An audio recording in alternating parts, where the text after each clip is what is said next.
Q&A session now. So my question for you is kind of long.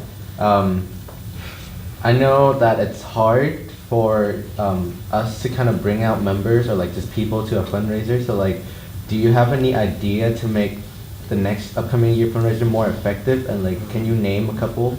I actually thought about this.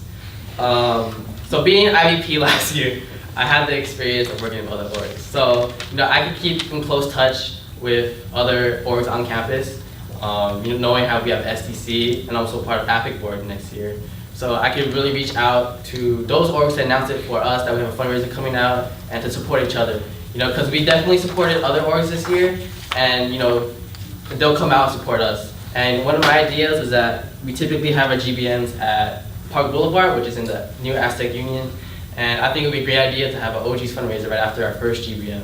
Because usually the first GBMs has a huge turnout, and you can bring everybody over to OG's, which is like 20 steps away, and make all that money. Plus, I have experience reaching out to OG's to set up a fundraiser. Usually give them 2 weeks in advance. You give them your tax ID and like the times and pretty much all that information. So, yeah. Do you have an ideal goal or amount of money that you want DSA to raise at the end of the school year? I think for me, the way my goal is, how Cindy does it, is to leave a certain amount for next year's board. I think our goal, I don't know what we find out. Just like Cindy, leave a certain amount for next year's board to make sure they have like a safety net and they're very comfortable with their finances and stuff. But I'll try to raise as much money as possible, and I'll work closely with the activities coordinator to make fundraisers and all those events. So my next question is, you've been on board for a very long time, since October 2013, which is your freshman year pretty much. What will you do if you face a burnout? Burnout. Yes. Actually, I did get burned out this year, like towards the end. Like, it takes a toll, I guess not only on myself, like as a person, but also like on your academics as well.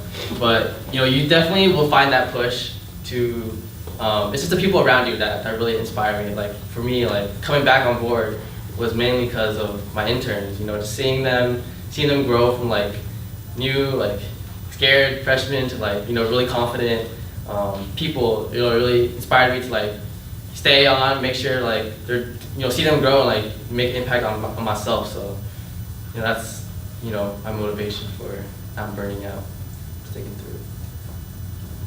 So I have a few questions for you, so Bree first. Yeah. What are your goals for treasurer? And how are you going to use the position as a learning experience for your career? Mm-hmm. And my third question, you're going to be part of APIC, you're going to be treasurer, or secretary for APIC. Sure. How are you planning to balance the two orgs? And let's say if the events conflict, how are you going to balance that, and which one are you going to pick? Okay. So the first question was my goal as a treasurer is I just want the board to be financially stable. I want to make sure that we have realistic expectations with our money and that we should live within our means. So we shouldn't do things that we want to, but that if they're too expensive, then we can't do it. And what was your second question? So how are you going to use the position as a learning experience for your career? Oh, okay. I know being treasurer involves a lot of meeting with the AS and like going to budget hearings or going to like monthly finance meetings. I guess it's a great way for me to be introduced to AS, because I am interested in doing associate students like after the whole social life thing. I know they have finance boards and like all the resources to help you learn about all that finances and stuff. And then the third, with APIC, the way we do things is that each board, we have like a master calendar where we get to see like whose events are on what, and I make sure when I do our fundraisers that it will be on a day where everybody is available. So I will keep in close contact with what I'm doing with APIC and what I'm doing with BSA. let's say the events conflict. They conflict. VSA, we plan sometimes 2 to 3 weeks in advance, not like, semester long. Mhm. And APIC planned a workshop on a Friday, and we have an event Friday night as well. How are you gonna balance those two, and which one is your priority? For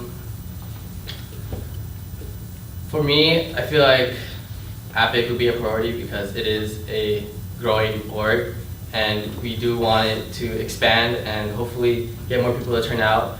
I know with VSA that it would be able to like still be successful without without me being there. Like if it's a fundraiser, then I don't.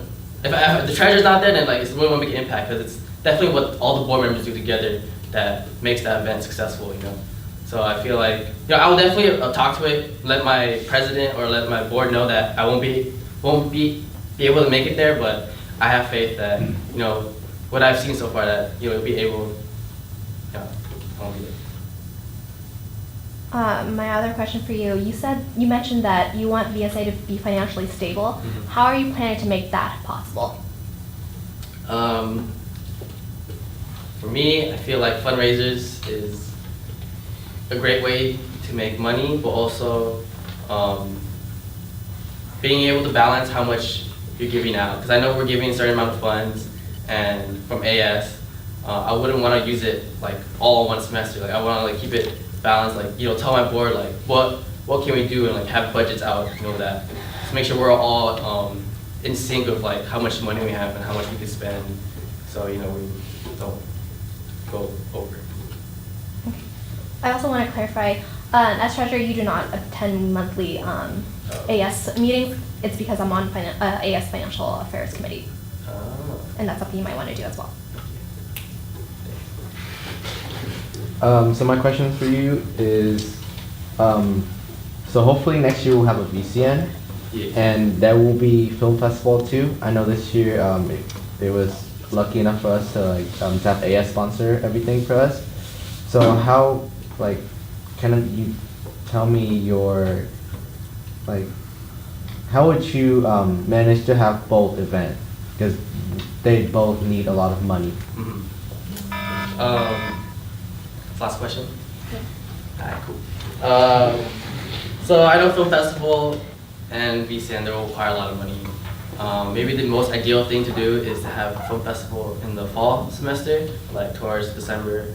And so I could do CPF funding, which we did for last year's film festival. So I could do that like during summer or like have it done, and then I could focus on VCN afterwards. And I feel like CPF funding and sponsorships from other orgs can be safe or be good enough for film festival. And then for VCN, I know a lot of, I'm close with Gwen, if you don't know her. She was the finance, or basically the treasurer for APSA last year. And then she helped find sponsorships for FTS, which is one of their big productions. And I wouldn't be afraid to like start either like a fund me or like, I'm a creative person and I'll find different ways to like bring in money towards, VCN, because I know it's like a big thing, and I'll definitely help out with finding sponsorships and stuff. So yeah, use my resources. Okay, well that's all the time we have for your Q&A session. Thank you.